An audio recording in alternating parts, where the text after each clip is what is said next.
जो धन वैभव है ना ये अच्छा था।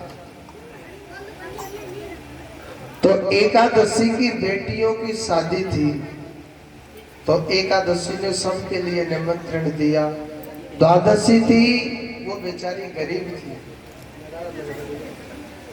द्वादशी थोड़ी गरीब थी, तो एकादशी द्वादशी के घर में गई निमंत्रण देने के लिए। तो निमंत्रण देने के लिए जब गई थी तो एकादशी पर ना थोड़ा धन का अभिमान ज्यादा था। तो एकादशी कहने लगे कि द्वादशी से कि अरे द्वादशी मेरी बेटियों की शादी है, आपको मेरे घर पर ना जरूर जरूर आना है, आपको जरूर आना है। द्वादशी कहने लगी बहन आपकी बेटी वो मेरी बेटी, आपकी बेटी वो मेरी बेटी, ठीक है मैं जरूर आऊंगी। तो एकादशी की जब बेटियों की शादी थी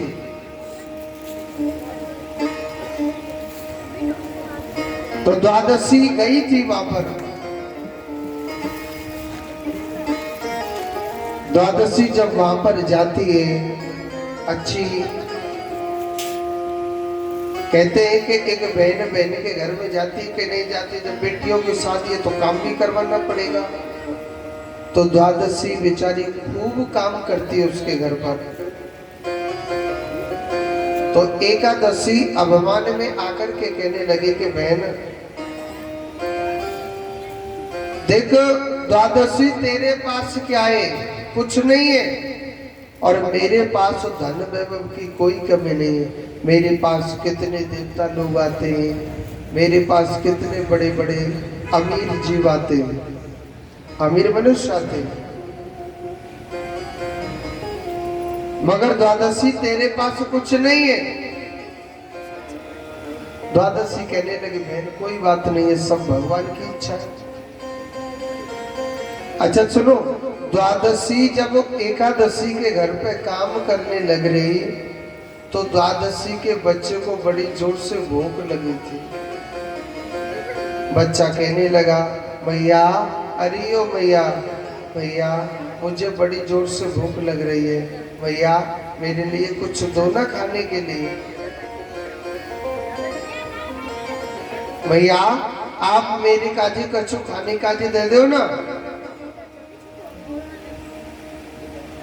द्वादशी अपनी बहन एकादशी से कहने लगी कि बहन मेरे बच्चे को बड़ी जोर से भूख लग रही है, आप कुछ खाने के लिए दे दो ना। तो एकादशी ने उल्टा जवाब दिया, तेरा बेटा मर कहीं नहीं रहा, चुपचाप मेरे घर का काम कर, नहीं तो घर जा सकती है। अब आप जाने बच्चे को जब भूख लगे आती है तो उसे अभी चाहिए खाने के लिए, अच्छा कहीं से भी लेकर के आओ। जब बच्चे को भूख लगे आती है तो उसे अभी चाहिए, अच्छा कहीं से भी लेके आओ। अब द्वादशी किसी पड़ोसी के घर पे गई, पड़ोसी से कहने लगे भैया आप मेरे बच्चे को एक रोटी दे दो ना खाने के लिए।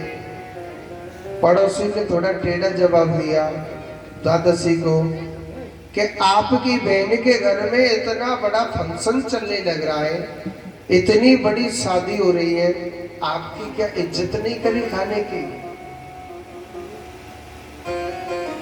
द्वादशी ने झूठ बोली थी, द्वादशी ने झूठ बोला था। द्वादशी ने झूठ बोला और कहने लगी कि नहीं नहीं बहन ऐसी बात नहीं है, मेरी बहुत इज्जत करी है, मगर मेरा बच्चा ना पकवान नहीं खाता, इस कारण ना मैं आपके घर आई हूँ रोटी मांगने के लिए। पड़ोसी ने रोटी खिला दी। आप जानते हैं जो शादी करते ना, जो भी लड्डू पेड़ा बर्फी जो कुछ बनाते हैं प्रसाद में, जो बचता है तो थोड़ा थोड़ा रिश्तेदारों को देते कि नहीं देते।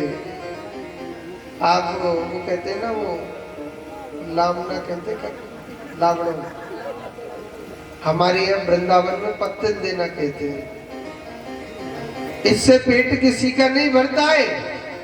इससे क्या है कि सम्मान दिया जाता है कि हम फलानी शादी में गए, हमारे लिए प्रसाद दिया था उन्होंने। इससे सम्मान माना जाता है। हमारे भारत में, हमारे हिंदू धर्म में माना जाता है कि नहीं? तो सब रिश्तेदारों को एकादशी ने विदा कर दिया। द्वादशी कहने लगी कि बहन, अगर आपकी इजाजत हो तो मैं भी अपने घर चली जाऊं। बहन, अगर आपकी इजाजत हो तो मैं भी अपने घर चले जाऊं। तो एकादशी कहने लगी कि तुझे रोक किसने रखा है? तुझे रोक किसने रखा है? जाओ ना अपने घर पर। यानी द्वादशी के लिए एक पत्तल तक नहीं दी थी, प्रसाद तक नहीं दिया बिल्कुल। द्वादशी बेचारी निराश होकर के अपने घर जा रही है। मगर कहते हैं भगवान सबको देखता है। ये मत सोचना कि भगवान किसी को नहीं देखता। मेरा परमात्मा के ऐसे नेत्र है, वो सबको देखता रहता है।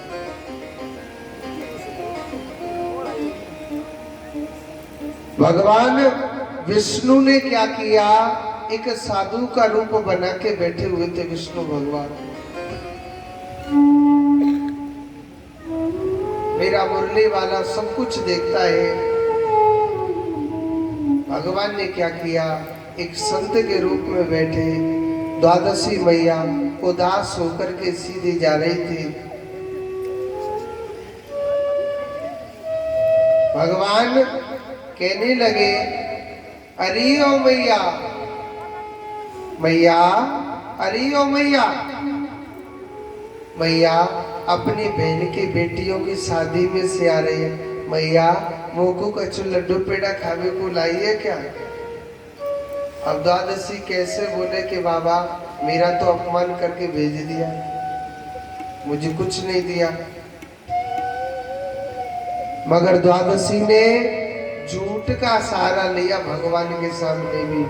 बाबा, अरे ओ बाबा, मैं ना थोड़ा जल्दी में आ गई, इस कारण ना मैं सब लड्डू पेड़ाओं को भूल आई।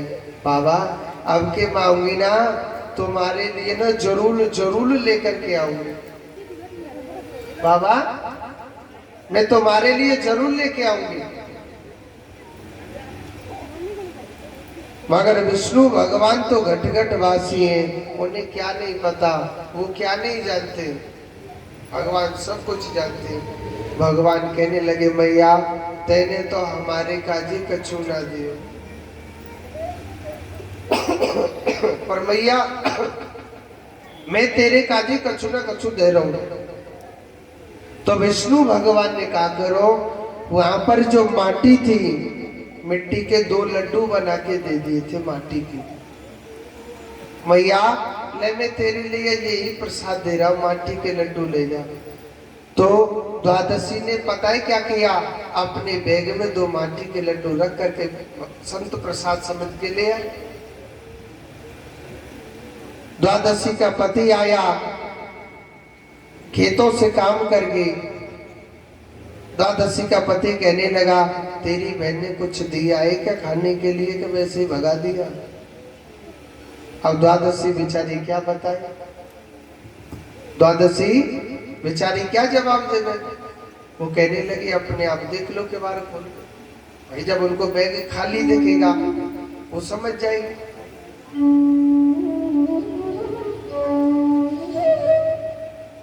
जब उन्होंने जैसी दरवाजा खोल करके देखा तो मेरे परमात्मा की कृपा से उस द्वादशी के घर में सब चीज भरी हुई है। धन सोना चांदी, हर प्रकार के भोजन, 56 प्रकार की मिठाई तक धरी है। द्वादशी का पति कहने लगा अपनी पत्नी से कि हे द्वादशी, तेरी बहन ने इतना दिया है तुझे? द्वादशी सोच रही मेरी बहन ने? घर में झांक करके देखा तो सब कुछ भरा हुआ। तुरंत द्वादशी समझ गई आज मुझ पर जो कृपा है सब उस परमात्मा की कृपा है। जो संत बन के बैठा था ना, वो विष्णु भगवान बैठे थे, मेरा कृष्ण बैठा था। मगर द्वादशी सोच रही वक्त का कोई पता नहीं है जी, ये माया एक हवा है, एक पल में तो मैं लाखों के स्वामी बन जाएंगे और एक पल में तो भिखारी भी हो जाएंगे, क्योंकि माया की तो हवा है, कब किसकी तरफ मुड़ दे। हवा कभी बराबर नहीं चलती है, एक पल के लिए आ जाएंगे, एक पल के लिए किधर और जगह चल देंगे। द्वादशी सोचने लगी कि भगवान ने मुझे कुछ दिया है, मैं भी अपनी बेटियों की शादी कर देती हूँ। द्वादशी ने सब जगह निमंत्रण दिया, एकादशी के भी घर पर गई कि बहन मेरी बेटियों की शादी है, आप जरूर जरूर आना। एकादशी करे ठीक है कार्ड डाल दो और जाइए, आप टाइम हुआ तो देख लेंगे, निमंत्रण दे दो हमारे लिए। द्वादशी एकादशी के घर में नहीं गई, शादी में नहीं गई थी। देखो कहते हैं चाहे गरीबी की शादी हो चाहे अमीर की शादी हो, कोई भी हो, मेरा कृष्ण सबको देखता है। हाँ जी, एकादशी नहीं गई, एकादशी ने अपने बच्चों को भेजा था और कहा था कि बेटा आप अपनी मौसी के घर जाना, खूब खाना और खूब फैलाना ताकि उसके घर में खत्म हो जाए। द्वादशी ने क्या किया, सोने के कटोरा में, सोने की थाली में, सोने के लोटा में भोजन परोसा था। उन बच्चों ने खूब खाया और खूब फैलाया था। जितना खाया जितना फैलाया, भगवान ने उसके घर में 4 गुना बढ़ाया था द्वादशी के घर में। और उन बर्तनों को भर भर के भोजन की उन बच्चों को दे दिया, बेटा आप अपने घर ले जाओ। सुनो, द्वादशी देखने लगी, एकादशी देख रही, आज मेरे बच्चे सोने की थाली में, सोने के कटोरा में, सोने के लोटा में भोजन लेके आ रहे। ये द्वादशी के पास क्या आ गया ऐसा? अरे कल के दिन तो वो भूखी मरती थी। और सुनो, एकादशी पर रहा नहीं गया, तुरंत दौड़ी दौड़ी अपने घर से और द्वादशी के घर पर पहुंची। एकादशी के घर पर पहुंची, एकादशी द्वादशी के घर पर पहुंची। द्वादशी से कहने लगी एकादशी की, अरे बहन तेरे पास इतना धन वैभव कहां से आ गया? अरे कल के दिन तो भूखी मरती थी। देखो द्वादशी झूठ नहीं बोलती थी। द्वादशी कहने लगी बहन एकादशी आपकी बेटी की शादी में से तब मैं आ रही थी तो एक संत मुझे रास्ते में मुझे संत मिला था और मैंने उस संत ने तो माटी के लड्डू दिए थे। आज जो मेरे घर पे कृपा है, आज जो भी कुछ है उस साधु की ही कृपा से। और सुनो, वो साधु नहीं, वो स्वयं भगवान थे। एकादशी कहने लगी कि बहने एक बात बता, मुझे बताना वो संत कौन सी जगह मिला था। उसने बता दिया फलाने रास्ते पर। एकादशी रुकी नहीं थी द्वादशी के घर पर। द्वादशी कहने लगी कि बहन आप मेरे घर पे आए हो तो कुछ खा लो। उसने नहीं खाया, वापस चल दी उसी रास्ते पर जिस रास्ते पर संत का पता बताया। और सुनो, उसी रास्ते पर फिर विष्णु भगवान आसन लगा के बैठे थे। विष्णु भगवान कहने लगे मैया अरियो मैया, मैया अरियो मैया, मैया आप अपनी बहन की बेटियों की शादी में से आ रही हैं, मैया मोको कछु न कछु लड्डू पेड़ा लाइए क्या। एकादशी ने क्या जवाब दिया, अरे बाबा, बाबा, अरे ओ बाबा, उसके पास क्या है द्वादशी के पास? बाबा वो तो भूखी है, उसके पास कुछ नहीं है। और सुनो, तू मेरे काज दे जो कछु देनो चारो। विष्णु भगवान कहने लगे मैया मेरे पास क्या है, मेरे पास तो कछु ना है। मन के बाबा तेने मेरी बहन को दिए थे ना जो माटी के लड्डू, और सुनो वाके काजे 2 लड्डू दिए, मेरे काजे 4 लड्डू दे। बाबा वाके काजे तेने 4 लड्डू दिए, 2 लड्डू दिए थे, और मेरे काजे कितने लड्डू दे? 4। विष्णु भगवान कहने लगे मैया आपको बड़ी जल्दी है। हाँ बाबा मुझे जल्दी है ना। वही माटी के लड्डू बनाए। विष्णु भगवान ने 4 मिट्टी के लड्डू उसको दे दिए थे। और सुनो एकादशी ने पता है क्या किया? अपने घर के चारों कोने में रख दिए थे ताकि मेरा पूरा मकान फुल भर जाए। एकादशी का पति आया। एकादशी का जब पति आया था तो अपने पति से एकादशी कहने लगी कि अरे ओ बहन, घर में भीतर जाकर के पति आया तो अपने पति से कहने लगी स्वामी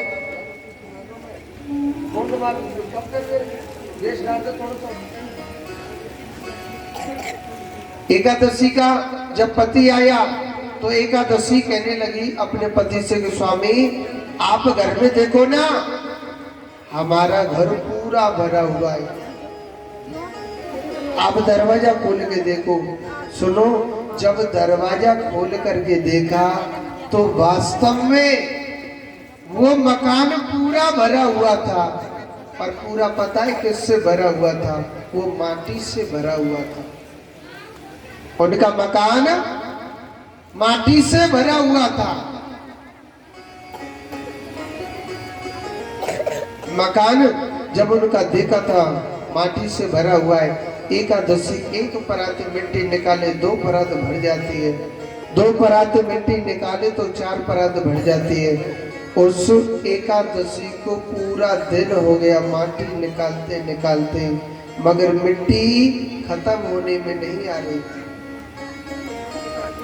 एकादशी का पति कहने लगा हे देवी ये माया कहां से ले आई तो जो हमारे घर में सब कुछ माटी ही माटी हो गया। एकादशी कहने लगी मुझे रास्ते में संत मिले थे। एकादशी का पति कहने लगा जाओ सुसंत के पास पूछ करके तो आ। एकादशी भगवान विष्णु के चरणों में गिर गई कि हे प्रभु आपने मेरे घर में ऐसा क्या किया जो सब कुछ माटी ही माटी हो गई। भगवान को बड़ी जोर की हंसी आई और भगवान कहने लगे कि हे एकादशी एक बात बता, तेरे पास क्या नहीं था? ध्यान से सुनना क्या शब्द बोल रहा हूं। तेरे पास क्या नहीं था? तेरे पास धन दौलत बंगला सब कुछ था। अरे द्वादशी तो बेचारी गरीब थी, मैंने खुश होकर के उसको धन दिया, फिर तूने हाय हाय क्यों करी है? इसका अर्थ यह है कि जिस इंसान को खाने के लिए भोजन मिल रहा है ना उससे बड़ा अमीर कोई नहीं है, और फिर भी कहे कि हे भगवान मुझे ये मिल जाए, फलानी गाड़ी मिल जाए, सामने वाले का बंगला है वो भी बंगला बन जाए, वो प्लाट मिल जाए, वो मिल जाए, हाय हाय करे ना तो वो परमात्मा से मिट्टी में मिलाने में 1 मिनट नहीं लगाते। भगवान ने एकादशी को श्राप दिया कि जाओ मैं तुझे श्राप देता हूं, आज से तू भूखी मरेगी। तो यही एकादशी भगवान विष्णु के चरणों में बार बार प्रार्थना करी कि हे प्रभु मुझ पर मैंने न जाने अभिमान वश होकर के प्रभु मैंने आपसे या अपने आप में कितना अभिमान किया, प्रभु मुझे क्षमा कीजिए। बड़ी बड़ी प्रार्थना करी तो विष्णु भगवान ने एकादशी को वरदान दिया कि हे एकादशी, जो मनुष्य तेरे नाम का व्रत रहेगा, तेरे नाम का पूजा पाठ करेगा, वो जीव मेरे ही धाम को प्राप्त होगा, विष्णु भगवान के धाम को प्राप्त होगा। और मैंने तुझे श्राप दिया है कि तू भूखी मरेगी, पेट भर के तो भोजन नहीं दूंगा, मैं तेरे लिए अर्ध भोजन देता हूँ। अर्ध भोजन पता है किसको कहते हैं? सागर। सागर किसे कहते हैं? फल फ्रूट खाते कि नहीं खाते? एकादशी को अर्ध भोजन इसलिए खाया जाता है। और द्वादशी को जल्दी रोटी खाते कि नहीं खाते? इसीलिए द्वादशी पेट भरी हुई है और एकादशी को अर्ध भोजन दिया जाता है, अर्ध भोजन खाया जाता है। और अर्ध भोजन इसीलिए अर्ध भोजन कहा जाता है। कहते हैं कि जीव को खाने के लिए भोजन मिल रहा है, उससे बड़ा